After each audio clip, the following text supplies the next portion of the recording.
All right, let's start first with that damning revelation on 1,500 fake birth certificates issued issued from Davao del Sur, a barangay there, an area there, 1,500, mostly to Chinese nationals. Let's talk about just the scope of that revelation. So it seems we were reasonable in worrying habang iniimbestiga si Guo Huaping o Mayor Alice Guo, worrying about nag-iisa lang ba siya or are there others? Kasi nakita natin sa kaso niya na, wow, so a foreign national could come to the Philippines, obtain what is later on found out to be an irregular birth certificate, pero gamit yung birth certificate na yon bilang Pilipino, nakakapagnegosyo siya dito, ganyang kalaking negosyo tulad ng isang Pogo Hub, use that Pogo Hub as a cover for various crimes, at the same time, win public office and serve inside our government, inside our state. So the scale of what is also now being investigated in another province of our country will tell us na dapat talaga to get to the bottom, the roots of our problems with Pogo and with other businesses or political participation na maaring ginagawa nila under cover of fake Filipino birth certificates or other identification documents. Okay, with that revelation first, do you believe this worsened and really started even during the time of former President Duterte? His executive order allowing Pogos, but the fact that the fake birth certificates, more than 1,000, came ironically from Davao del Sur, his home province. Well, he's certainly, that's part of his whole home region. And if you put two and two together, na panahon ni Duterte, nag-open door policy, may EO tungkol sa Pogos, and then we find out that there's this proliferation of fake birth certificates mula din sa home region niya. Again, ibig sabihin, we have to get to the bottom. Gaano ba kalaki, kalawak, ka-interrelated itong buong Pogo phenomenon, and how have the disruption or the distortion of government agencies and government processes tulad ng dapat regular na pag-i-issue ng birth certificates been used para pahigpitin yung kapit ni Duterte at ng mga kasosyo niya sa negosyo at sa politika sa ganitong mga pagkasangkapan ng government institutions and procedures natin. Okay, the Pogo hearings have been continuing, and I want to start first with Alice Go. Alice Go has not reappeared in the Senate. Is she still in the Philippines? She is... everybody's guess is as good as the others. Siguro, Karen, kalahati ng kausap ko tungkol kay Guo Huaping o Mayor Alice Guo are guessing that she's still here somewhere in the Philippines. Yung kalahati naman ay nag-aalala na she is has already fled the country at may iba't ibang chismis na she's in this or that other country. Kaya sa mga fugitives katulad niya, or for that matter, yung binanggit mong si Apollo Kibuloy, iisa lang ang mensahe ko, magpakita na kayo. Because sooner rather than later, one of the investigative or law enforcement procedures or one of the warrants will catch up with you. And yan din ang kaso sa sitwasyon ni Guo Huaping. And to wrap up essentially the expose, the hearing on Guo Huaping or Alice Go, you had a speech, I believe, and asked, is she a Chinese citizen? In other words, her nationality has always been a question. What has the hearing determined so far? So far, it has determined, in particular through the NBI, na yung fingerprints ni Guo Huaping as a young person na dependent, ina-appeal din ng kanyang nanay in applying for that special investor's resident visa, and the fingerprints of Alice Leal Guo running for mayor in Bamban Tarlac are one and the same person. Napatunayan niya ng NBI sa pag-apply ni Guo Huaping or Alice Guo para sa NBI clearance. Napatunayan again ng COMELEC dun sa fingerprints ni Alice Leal Guo in filing her certificate of candidacy for mayor of Bamban Tarlac. So, kumbaga Karen, sa unang moment pa lang ng mga pagpapakilala, nagsisinungaling na siya. So, there is that destruction of the presumption of regularity. So sa simula pa lang, yung integrity niya bilang kandidato, bilang opisyal, seriously undermined by her own actions and inaction.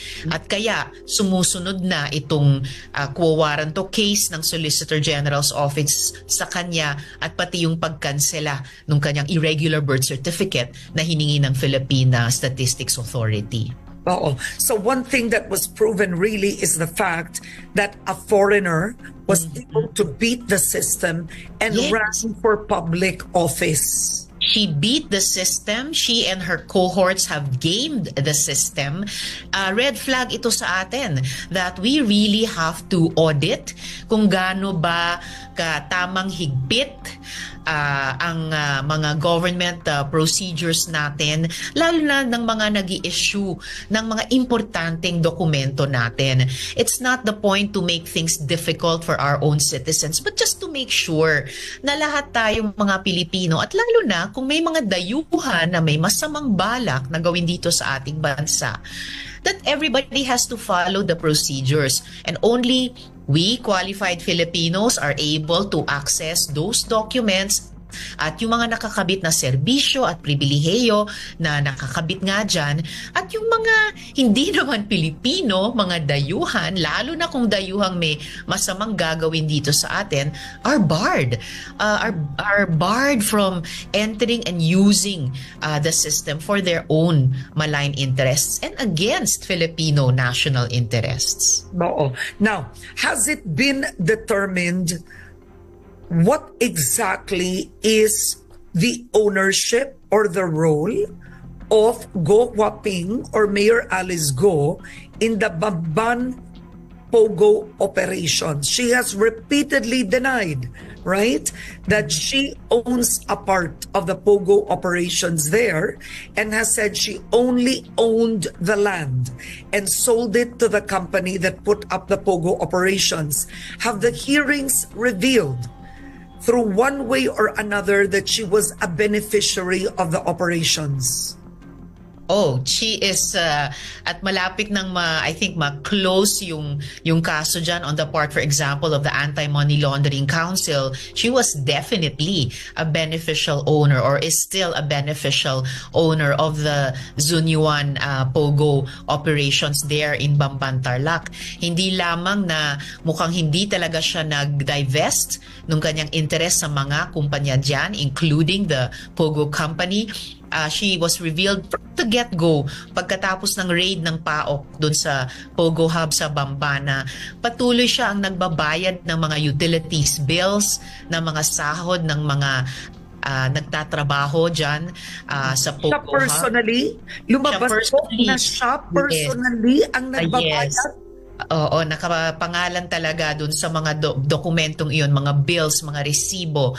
And until recently, she is the subject of freezing of assets and of bank accounts whose contents, the magnitude ng contents niyan ay hindi maipaliwanag kung nagbababoy lamang or nagpapatakbo ng iba niyang mga inilistang kumpanya, which are in the main medium or small size and very few large size, at kahit yun cannot show yung kanyang annual financial statements that would account for the magnitude of the funds, for example, in her frozen bank accounts. Kaya live talaga yung investigasyon ng AMLAC on money laundering related to her Pogo operations in Bamban.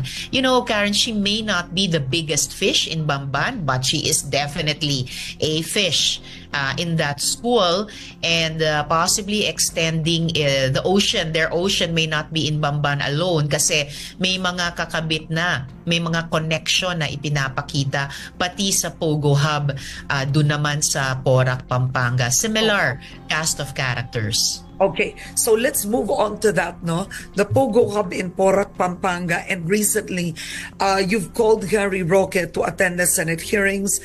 You've had a bit of an exchange there, but yes, really the expose is a house in Tuba Benguet, yes, which is somehow connected to Attorney Harry Roque through companies. There were company covers. I Yes. want to explain this. And at the end of the day, when it was raided, there was a Chinese national who turns out to be a fugitive, who has Yes. defrauded 100,000 people. 500,000. 500 as a fake Yes. Cambodian passport. Yes. Do you believe Harry Roque is involved or is a protector of that Chinese fugitive? That is really the subject of intense investigation on the part of my committee, the Senate Committee on Women, Children, Family Relations, and Gender Equality. And lumalabas na sa mga ulat sa inyo, sa media, hindi na lang kami ang nag-iimbestiga ng ganyang anggulo. Pati na po ang PAOK. Dahil lumalabas talaga yung puganteng nahanap dyan sa bahay na mukhang bahay ni former Secretary Roque. He's no ordinary Chinese national. He is a fugitive wanted for defrauding up to 500,000 people up to this point in time. Nasa red list pa nga ng Interpol itong si Sun Liming. And Mr. Roque, former Secretary Attorney Roque, siya ang may-ari nung bahay through yung PH2 Corporation, na sabi niya, yan naman daw, hindi daw siya ang may-ari ng bahay. Pero yung PH2 Corporation is also majority shareholder doon, ang Biancham Corporation, kung saan incorporator siya, si Attorney Roque at yung mga associates niya. At inamin din ni Attorney Roque na may bantay siya sa bahay na yun at sinusupervise niya yung nangyayari doon. Kaya nakapagtataka talaga sa dinami-dami ng bahay dito sa bayang Pilipinas, dun pa talaga sa sinasabing bahay niya natagpuan yung fugitive na yan. And again, that fugitive is identified by PAOK as the IT manager of Lucky South 99, which is the Pogo company na inaareglo ni Attorney Roque kaugnay ng mga utang niyang Lucky South 99 sa PAGCOR. So it seems that Attorney Roque and the people of Lucky South 99 are running in the same circles. And wag nating kalimutan na, just as in the case of Mayor Alice Guo na natagpuan ng mga dokumento sa Bamban Tarlac Pogo Hub, nagsimula din itong isang direksyon ng investigasyon namin because documents of Attorney Roque were found in the Pogo Hub in Porac, Pampanga naman, doon naman sa raid ng PAOK doon din. And in that same Pogo Hub, nakatira yung kanyang dating executive assistant na si A.R. De La Serna na pinatitira doon ng Porac Pogo Hub ng libre. So, lumilitaw na itong mga nakukuhang dokumento ng PAOK, natatanggap din namin mga dokumento, they really show that practice, it's a dirty trick of corporate layering para pagmukha ang inosenteng negosyo but are actually also providing a cover for Pogo, to which so many crimes are related and which in this particular case, mukhang nagbigay din ng protective cover sa isang wanted fugitive. Oo. You know, Filipinos don't seem to take the crime seriously of protecting a fugitive or a criminal, right? What is the accountability, frankly, of Attorney Harry Roque, a former secretary, right? What is his accountability if proven to be harboring a fugitive? That's what we are closing in on, Karen, sa mga hearings namin. Dahil sa kabila nung pagselebra talaga namin sa pag-ban sa POGO, in effect, nag-oversight ang Senado these months until the end of the year na talagang pa-wind down sa utos ni Presidente ang mga POGO. We are also, I believe, overseeing na matukoy ang accountability ng lahat ng may accountabilities dito sa pagpapatakbo ng POGO, crime-laden POGOs. In addition to dapat ang mga victim survivors may hustisya at yun na nga, matulungan magkaroon ng just transition yung mga nagtatrabaho. In the particular case of Attorney Roque, we're closing in on siya nga ba ay, at mukhang we have shown that in the previous hearing, siya nga ba ay majority shareholder, may interest talaga dyan sa Biancham Corporation na ayon sa kanya mismo ay majority shareholder sa PH2, which is the owner of that house kung saan nakatira ang isang wanted fugitive who was holding a fake passport from another country. So parang pare-parehong tricks in different countries here in Southeast Asia. A wanted fugitive na IT manager ng isang POGO company.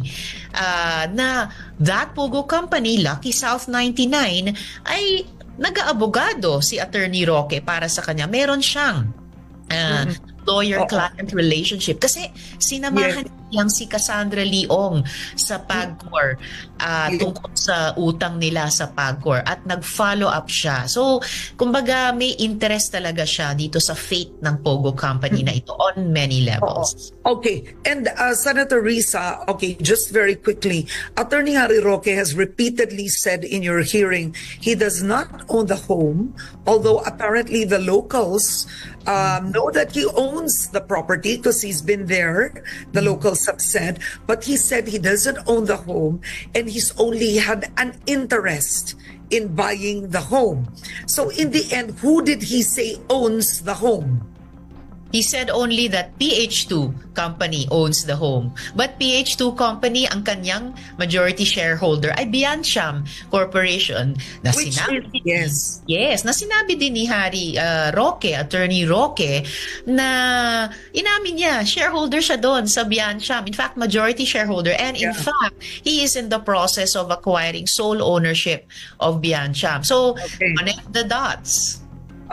So can a case in violation of Article 19 of the Revised Penal Code of the Philippines be filed against Harry Roque? And just to extend, people essentially who are also protecting Apollo Kibuloy, because as I've said in the Philippines, I don't think people take it seriously that harboring a criminal or assisting in the escape of the principal of a crime or a known fugitive, it says under our law, I'm reading a part of Article 19, shall suffer the same penalty as the principal. So that's what we're seeking to establish, Karen, sa aming investigasyon at isasama sa findings ng committee report at mga rekomendasyon, including possible recommendations for investigation on not just administrative but criminal charges sa lahat ng nakikita na naming may accountability dito. And if we are able to show that, also present evidence of that sa aming investigasyon, even in the case of Attorney Roque, then we will do so. At gagamitin din namin ito sa mga irerekomenda naming pag-amienda o di kaya pagpasa ng mga bagong batas in order to cover these situations. So hanggat maaari, wala kaming patatakasin sa aming findings and recommendations sa committee report. All right. Now let's talk about the president's order to ban POGOs. You were quite emotional on that. I saw the interview after the sauna. And I believe you did say how you appreciated the president's order. So I wanted to ask you this. I interviewed PAGCOR Chair Al Tenco and he is lobbying that so far there are 12 SBPOs. This is outside the 43 IGLs. No, he did say that POGO and IGLs, all of them banned. They all have to go. But he said there are 12 SBPOs that in effect there's no gaming but they service gaming. No? And he claims there are 10,000 Filipinos there. There are another 6 companies applying for SBPOs. There's no gaming, but he says Filipinos who do assist international gaming, gives customer service. He's asking the president to spare that. What do you think? Mabuti na lang hindi binanggit ni Chair Tenco yan sa hearing namin because I would also have taken issue with that. In fact, both he and lalo na si Solgen Menardo Guevara in our recent hearing said napaka-unequivocal ng pag-ban ni Presidente sa POGOs. Kaya hanggang ngayon sinasabi ko, goodbye POGO.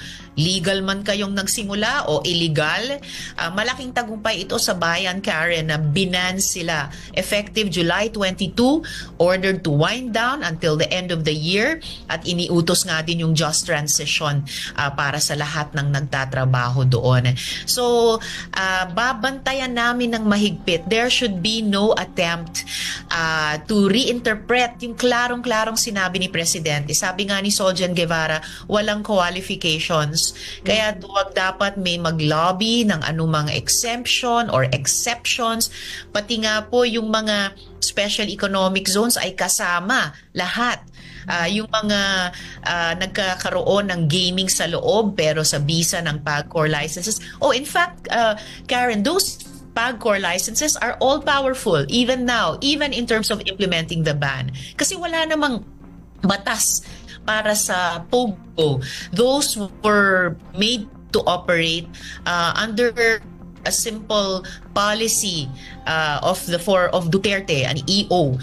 So we don't even need to wait for a law to be passed against POGOs. Simpleng kanselahin, without exception, kanselahin ng PAGCOR yung mga lisensya, and that should fulfill in full obedience ng buong executive. That should follow the order of the president contained in his SONA ban on POGOs. But do you consider SBPOs as POGOs? So I guess there's special BPOs. Do you consider them as POGOs? Well, Karen, unfortunately for the champions of POGO, at this point in time, as far as POGO, IGL, or anything that could be POGO, this is a case of guilty until proven innocent. And anything that is being appealed for during this time na wina-wind down natin at completely banned ang POGOs, I would say still in principle are covered by that POGO ban of the president. And in fact, sinabi din ni PAGCOR Chair Tenco na starting with PAGCOR's meetings with DOLE and other government agencies, meron din silang magkakaroon sila ng isang plan of action, very detailed a timetable until the end of the year to wind down, including studying any problematic areas covered by any individual charters in order to effect that total ban on POGOs, IGLs, and any other POGO-like entities that are in essence POGO pa rin, di ba? Okay. Now, related to that is, let's go to CEZA. Interestingly, even before 2016, even before President Duterte's EO, CEZA, this is the Cagayan Economic Zone, Authority, right? Authority, already had iGaming or interactive gaming. So Katrina Ponce Enrile, the head of CEZA, in the hearing said that they have no POGOs, but they have had iGaming. So it turns out that overall, the Philippine Economic Zone Authority has already issued 17,000 visas to foreigners since 2021. Katrina Ponce Enrile says they've been regulating and licensing iGaming for more than 20 years. So the question now is do you consider that iGaming should be retained and that is different from the banning of POGOs in general? Unfortunately, offhand, Karen, iGaming sounds very close to IGL, which was the rebranding, changing of nomenclature and acronym, mere changing of acronym and nomenclature of POGOs. So these could be evolutions lang of one and the same thing. Baka pare-parehong animal lang ang iGaming dati na naging Pogo sa mahabang panahon na recently na rebrand bilang IGL. And if PAGCOR Chair Tenco said ang IGL ay pareho lang sa Pogo kaya subject sa Pogo ban, it is reasonable for us to inquire, and sinabi namin sa PAGCOR nung nakaraang hearing, alamin din, hindi kaya't itong naunang iGaming ay ibang iteration lang ng Pogo. 17,000 visas is no joke. That is a lot of people. So kaya sa nakaraang hearing namin, sinabi din ni PAGCOR Chair Tenco, pag-aaralan din nila pati yung charter ng CEZA. And I hope that ang magiging direksyon ng pag-aaral na yon ng PAGCOR in partnership with other government agencies is to strictly enforce the Pogo ban of the President, kahit pa ito ay laban sa malapogo, kung patunayang malapogo na iGaming sa isang naunang export zone authority, no? Oo. Because that's the irony is prior to Pogo, iGaming has existed, but it was in effect, how do you say that? It was isolated, right? That's the right term. It was more controlled. In other words, all activities related to iGaming were inside the special economic zone. But what happened when the president issued the EO, reports have said that from just being in CEZA or PEZA, they've already come to the skyscrapers of Metro Manila.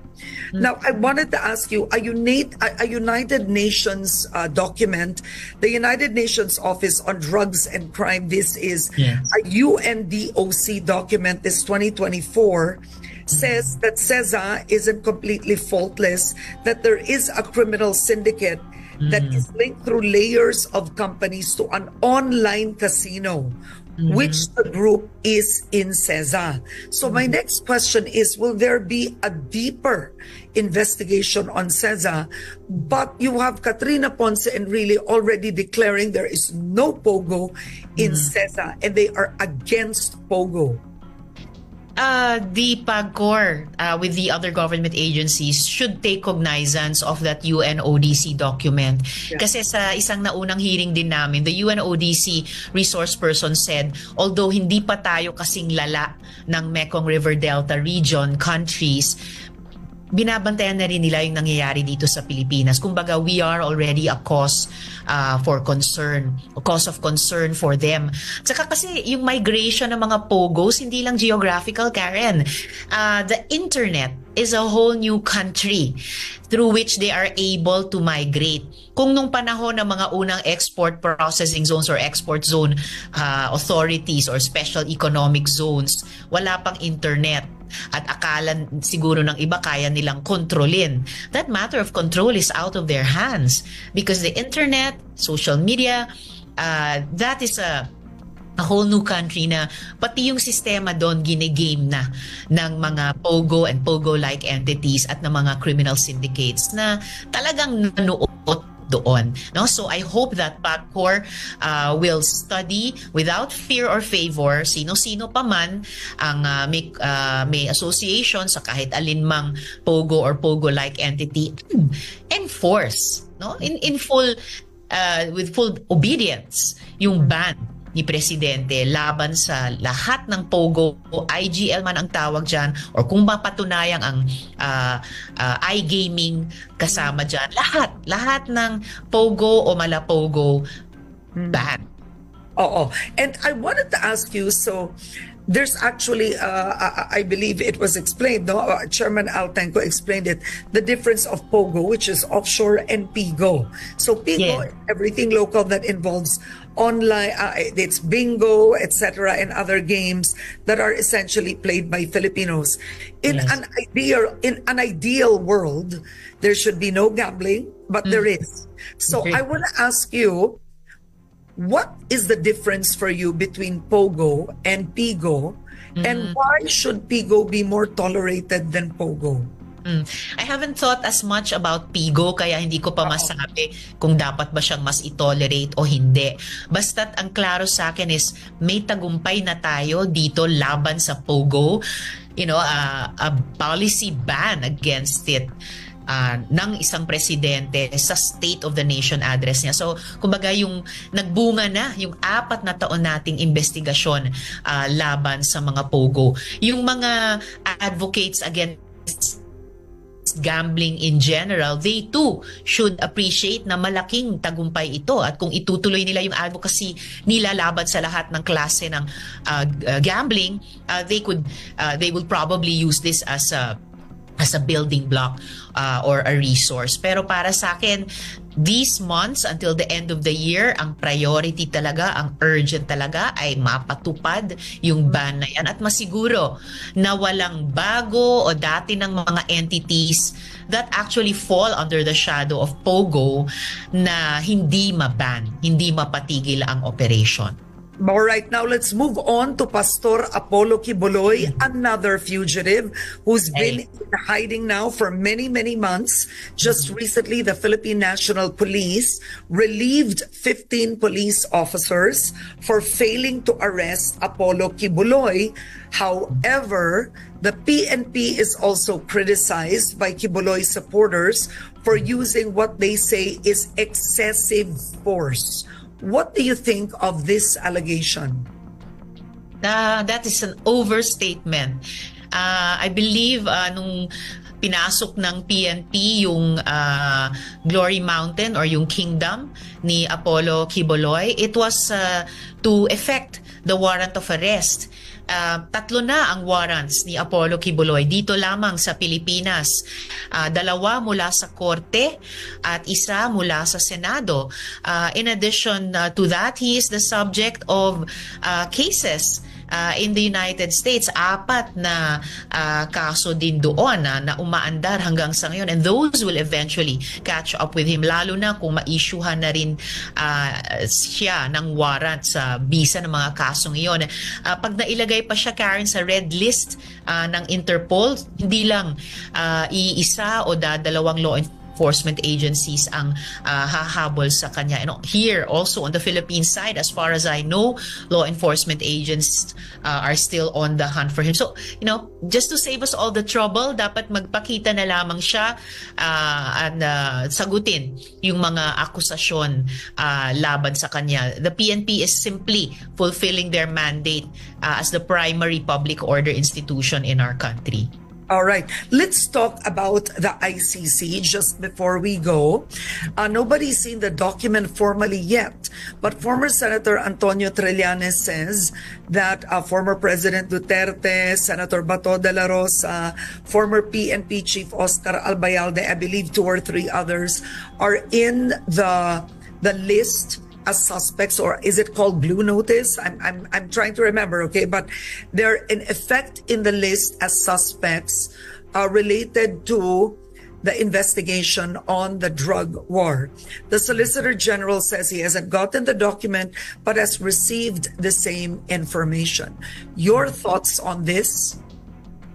The ICC investigation ay isa sa pinakamatagal na at matindi at taimtim na inaasahan, lalo na nung mga widows and orphans ng so-called war on drugs.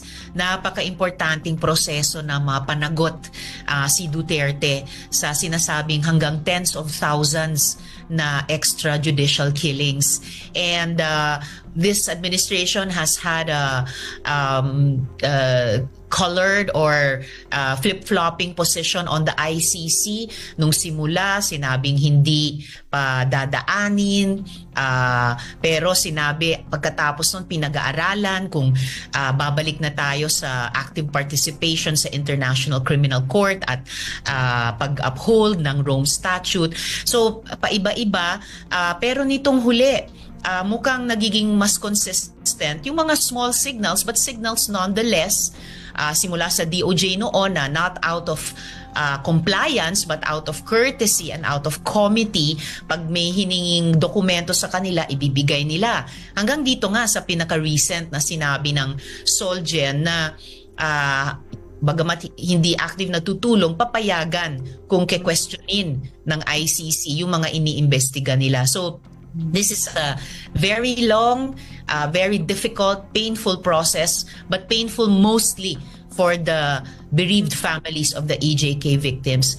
I really hope, Karen, na magpatuloy itong proseso, observing all the due process standards, of course, leading towards accountability and justice para sa lahat.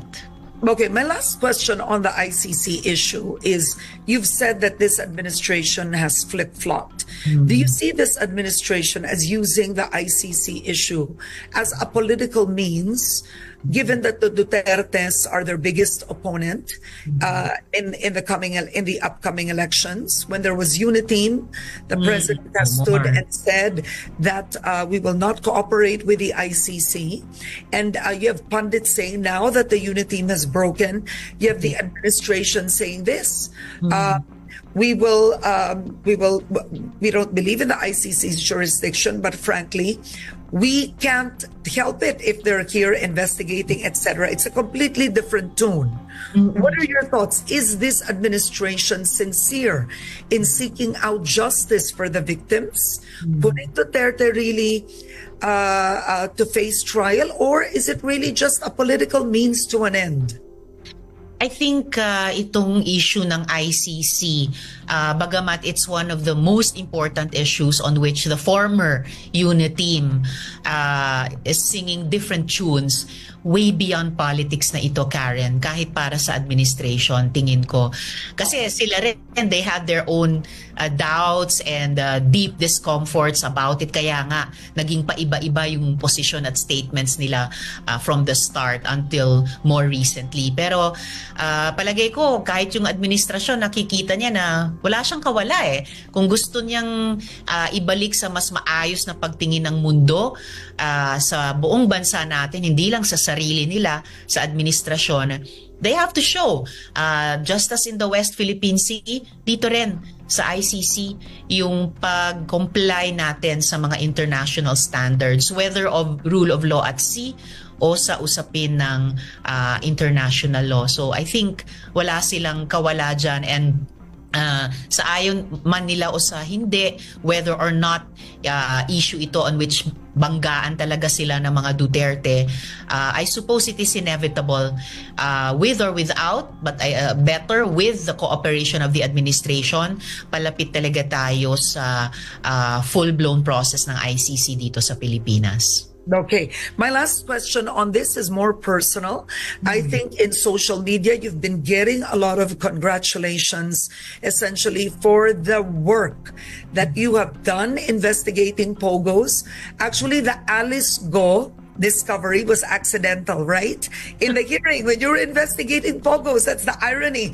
She wasn't being investigated at all until she suddenly couldn't answer basic questions. And then it became about her role, right?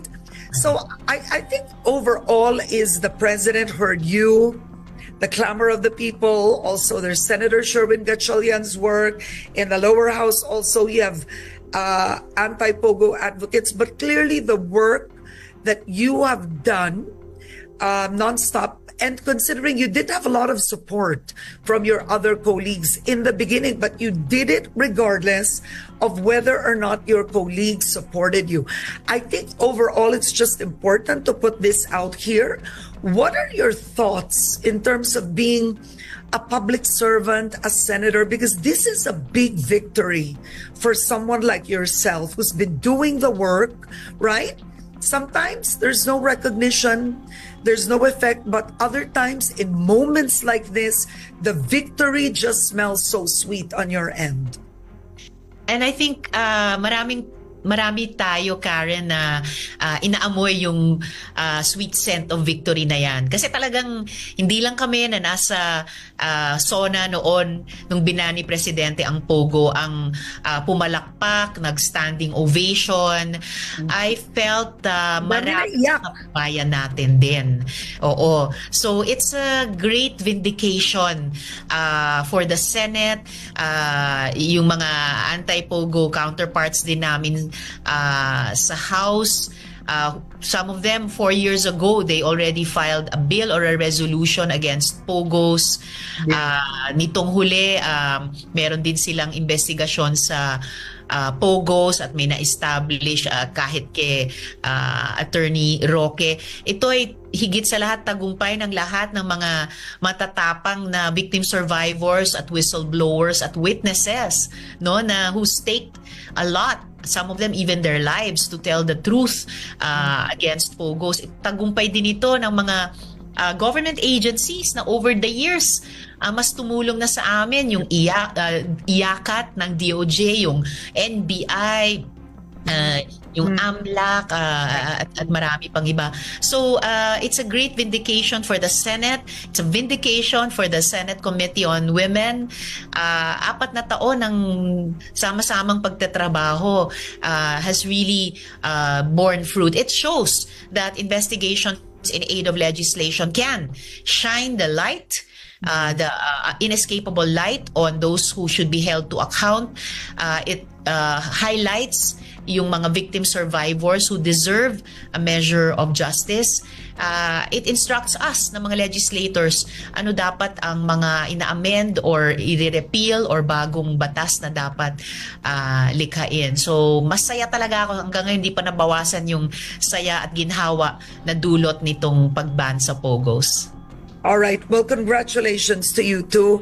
And we appreciate you coming back to Head Start. Thank you so much, ma'am. Thank you very much. Para sa iba pang karagdagang mga balita at impormasyon, ay huwag po nating kalimutang mag-like, share at comment sa video na ito, at huwag po rin nating kalimutang mag-subscribe to continue supporting us.